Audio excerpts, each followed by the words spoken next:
Hello friends, myself Chetan Thakur. Today we learn standard 10th English medium subject maths. In last lecture we have to discuss about 80 marks exam maths paper. So section A, B and D. So last we have to discuss section C. Section C में पहले हमने section A B के बारे में discuss किया.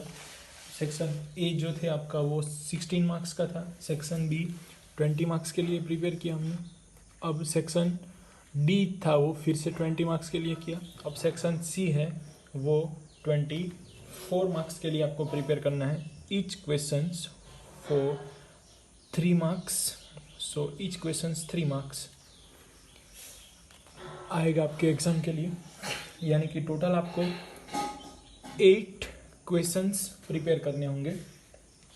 तो वहाँ से जो हमारा सिलेबस कैंसिल हुआ वो भी आपको ये एग्ज़ाम के लिए मेंशन नहीं करना है. अभी यहाँ पे जो वीडियो में आपको मैं चैप्टर्स एग्जांपल दे रहा हूँ वो आपको प्रिपेयर करना है एग्ज़ाम के लिए. वो कैंसिल आउट सिलेबस को यहाँ पे ये एग्ज़ाम के लिए मेंशन नहीं करना है आपको. Chapter number 9 and chapter number 15. यानी कि आपको ये सेक्शन के लिए ओनली 2 चैप्टर लर्न करने हैं. Chapter number 9 and chapter number 15. तो इसका मीनिंग कि आपको एक चैप्टर में से यानी कि 9 चैप्टर में से 4 क्वेश्चंस आएंगे और 15 चैप्टर में से 4 क्वेश्चंस आएंगे. तो आपको प्रिपेयर करने हैं चैप्टर नंबर 9 में से 4 क्वेश्चंस, चैप्टर नंबर 15 में से 4 क्वेश्चन. टोटल 8 क्वेश्चन होंगे और सेक्शन के जो मार्क्स है वो 24 होंगे. Each 3 marks therefore 24. तो first of all chapter number 9 के लिए आपको 2 पॉइंट्स रिमेंबर रखने हैं. Angle of elevation and angle of. तो first angle of elevation and angle of depression. 2 angle आते हैं. तो फर्स्ट हम एलिवेशन के बारे में बात करेंगे. तो एंगल ऑफ एलिवेशन मीन्स क्या? तो आपकी जो पोजीशन है वो डाउन पार्ट में रहेगी. यानी कि आपको सपोज ए बी सी समझ लो, यहाँ पे एंगल थीटा समझ लो.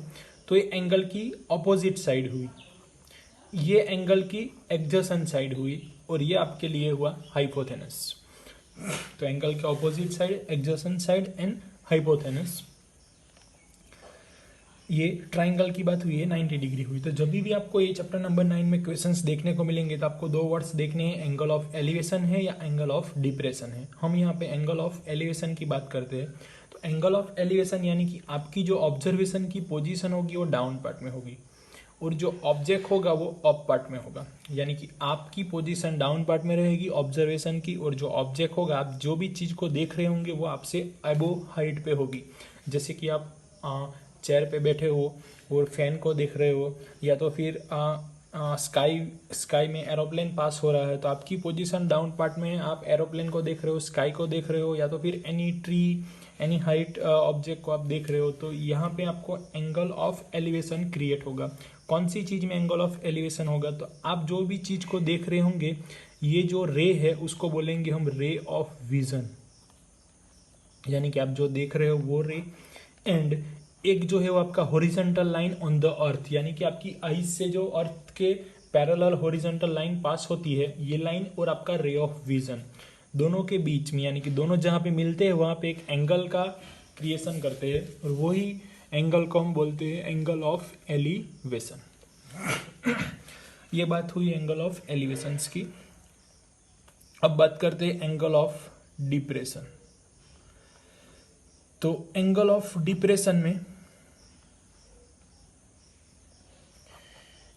एंगल ऑफ डिप्रेशन यानी कि उससे उल्टा, आपकी पोजीशन एबो पार्ट पे होगी. आप ऑब्जेक्ट हो तो आपकी पोजीशन हाई पार्ट पे होगी. आप जो देख रहे हो ऑब्जेक्ट को डाउन पार्ट में देख रहे हो, तो उससे उल्टा हो गया. जैसे कि आप एरोप्लेन में बैठ के नीचे अर्थ पे देख रहे हो, या कुछ बिल्डिंग है, टावर है, वहाँ से आप डाउन पार्ट में अर्थ में किसी कार को ऑब्जर्व कर रहे हो, बाइक को ऑब्जर्व कर रहे हो, या तो फिर आप बोट को इन द सी बोट को ऑब्जर्व कर रहे हो. तो ये सारी जो चीज़ें हैं वो आपको एंगल ऑफ डिप्रेशन क्रिएट करेंगी. यानी कि 2 वर्ड्स आपको प्रिपेयर करने हैं. एंगल ऑफ एलिवेशन यानी कि आपकी पोजीशन नीचे रहेगी, ऑब्जेक्ट ऊपर रहेगा. एंगल ऑफ डिप्रेशन में आपकी पोजीशन एबो पार्ट में होगी, ऑब्जेक्ट आपके डाउन पार्ट में होगा. तो ये 2 एंगल ऑफ डिप्रेशन और एंगल ऑफ एलिवेशन, उनमें से आपको सिर्फ एक के बारे में प्रिपेयर करना है.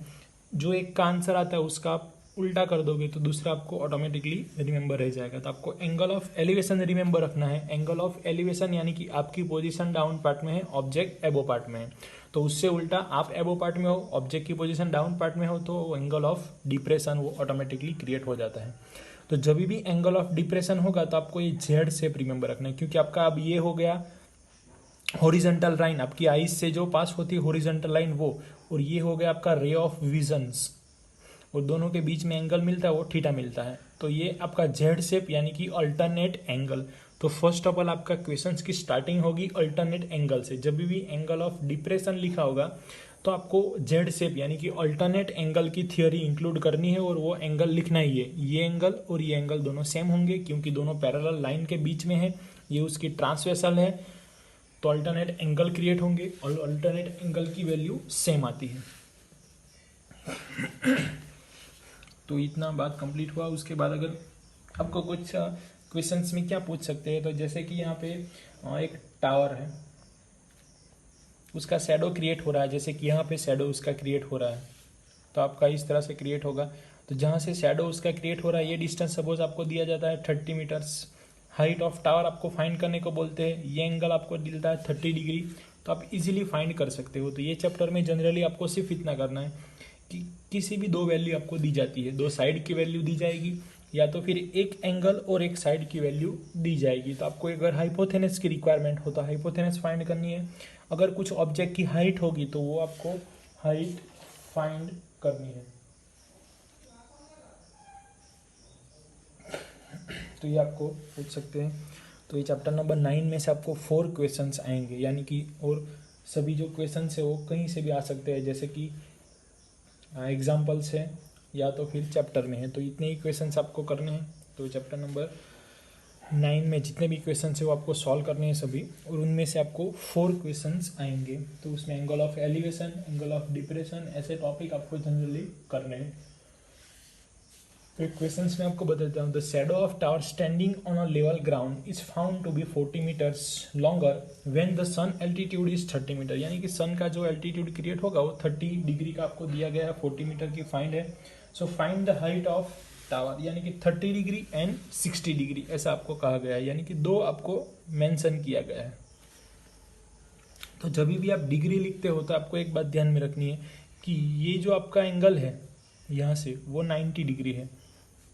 जैसे जैसे आप स्मॉल होते जाओगे वैसे वैसे एंगल डिक्रीज होता जाएगा, यानी कि 90 के बाद का जो एंगल है वो एंगल और ये एंगल जब भी आप ऐसा लिखते हो तो यहाँ पे बिग एंगल आएगा, यहाँ पे स्मॉल एंगल आएगा, क्योंकि जैसे जैसे डिस्टेंस बढ़ता जाएगा वैसे वैसे उसकी जो डिग्री है एंगल की वो कम होती जाएगी। यानी कि 90 तो यहाँ पे 90 डिग्री है, उसके बाद अगर आपको देते हैं 30 डिग्री और 45 डिग्री देते हैं तो दोनों में से जो बिग एंगल है वो पहले आएगा, उसके बाद स्मॉल एंगल आएगा, क्योंकि एक टाइम ऐसा आएगा कि वो क्या हो जाएगा, आपका एंगल मिनिमाइज होके वो 0 डिग्री तक पहुंच जाता है।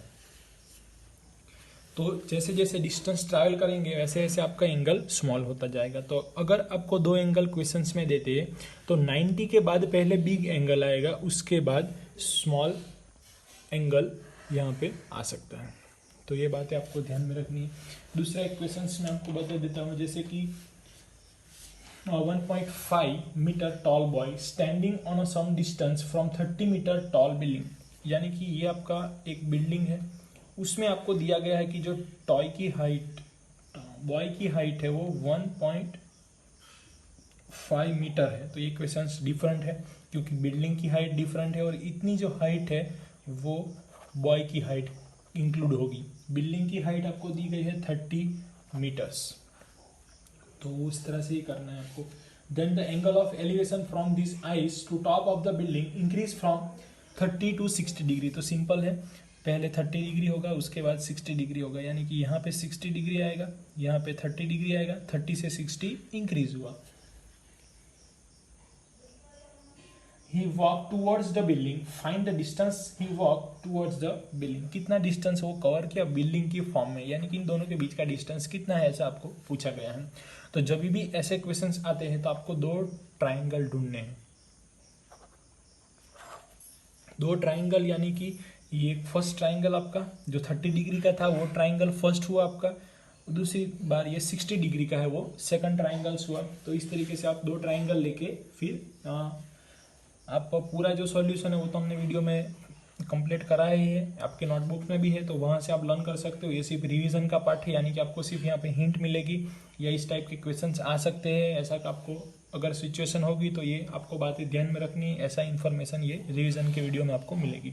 पूरा सॉल्यूशन है वो हमने रख दिया है, आपके पास सॉल्यूशन है, नोटबुक में लिखा है आपने, आपके पास कुछ हेल्पिंग मटेरियल्स होगा तो वहाँ से आप देख सकते हो, या तो फिर हमारे चैनल है वहाँ पे वीडियो पूरे चैप्टर के है तो वहाँ से भी आप देख सकते हो। ये सिर्फ आपको यहाँ पे बताने के लिए रिवीजन में आपको क्या बातें ध्यान में रखनी है। तो फर्स्ट ऑफ ऑल आपको 2 ट्राइंगल क्रिएट करने हैं। 2 ट्राइंगल में से क्या, तो जो 1 डिग्री का होगा यानी कि 1 एंगल होगा उसका ट्राइंगल और सेकंड एंगल होगा उसका ट्राइंगल्स। 2 ट्राइंगल मिल जाने के बाद दोनों में कंपेयर करना है, जो फाइंड करना है उसको सब्जेक्ट बनाना है, तो इस तरह से आप फाइंड कर सकते हो। इस अनदर क्वेश्चंस जो आपको पूछा जा सकता है, suppose angle of elevation of top of tower from 2 points at a distance 9 meter and the base tower and in the same straight line with its complete complementary, prove that height of tower is 6 meter। यानी कि complementary angle का meaning क्या होगा, तो यहाँ पे 2 angle का addition 90 degree होगा। तो सपोज ये आपको थीटा ले लो तो ये होगा आपका 90 माइनस थीटा, दोनों का कॉम्प्लीमेंट्री एंगल बोला गया है। तो कॉम्प्लीमेंट्री एंगल यानी कि दोनों का एडिशन 90 डिग्री, तो उनमें से एक एंगल को हम थीटा ले लेते हैं तो दूसरा आपका होगा 90 माइनस थीटा। जैसे कि ये एंगल 30 का होगा तो आप ये कैसे पता करोगे, तो 90 में से 30 निकाल दोगे तो आंसर मिलेगा 60, क्योंकि आपको कहा गया है बोथ एंगल है वो कॉम्प्लीमेंट्री एंगल्स, दोनों कॉम्प्लीमेंट्री एंगल है, तो इसलिए आप ये इस तरह से आप लिख सकते हो, यहाँ पे कॉम्प्लीमेंट्री एंगल है इसलिए। और उसके बाद आपको हाइट जो है वो प्रूव करनी है। ये डिस्टेंस आपको ऑलरेडी दे दिया गया है, तो सेम एक यहाँ से ट्राइंगल यूज करो, दूसरा ट्राइंगल बिग ट्राइंगल यूज करो। स्मॉल ट्राइंगल में ये डिस्टेंस आएगा, बिग ट्राइंगल में पूरा डिस्टेंस आएगा। तो इस तरीके से आप सॉल्व कर सकते हैं।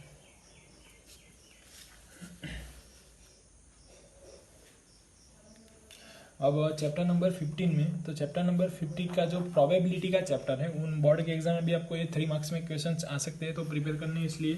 तो प्रोबेबिलिटी के लिए आपको यहाँ पे फेवरेबल लिखने हैं और यहाँ पे टोटल लिखने हैं। तो डाउन पार्ट में टोटल आएंगे, वहाँ पे फेवरेबल आएगा। Favourable outcome is written here, total outcome written down.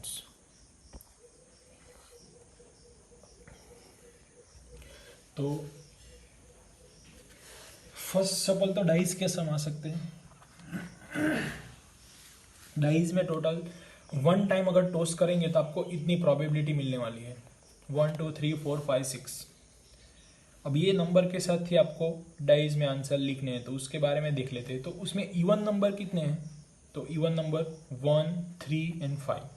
Odd number odd number कितने हैं, 1 3 एंड 5। Even number 2 4 and 6। तो ऑड नंबर या इवन नंबर दोनों का आंसर कितना आएगा, 3, और टोटल कितना है 6, तो आंसर आएगा 1/2, यानी कि 1/2 लिख सकते हो, 0.5 लिख सकते हो, बोथ आर राइट। तो ये ऑड इवन का क्वेश्चंस कंप्लीट हो गया।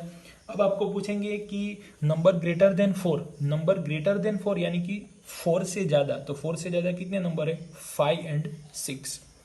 नंबर ग्रेटर देन और इक्वल टू 4 ऐसा पूछेंगे, तो इक्वल टू पूछेंगे तो आपको 4 को काउंट करना है।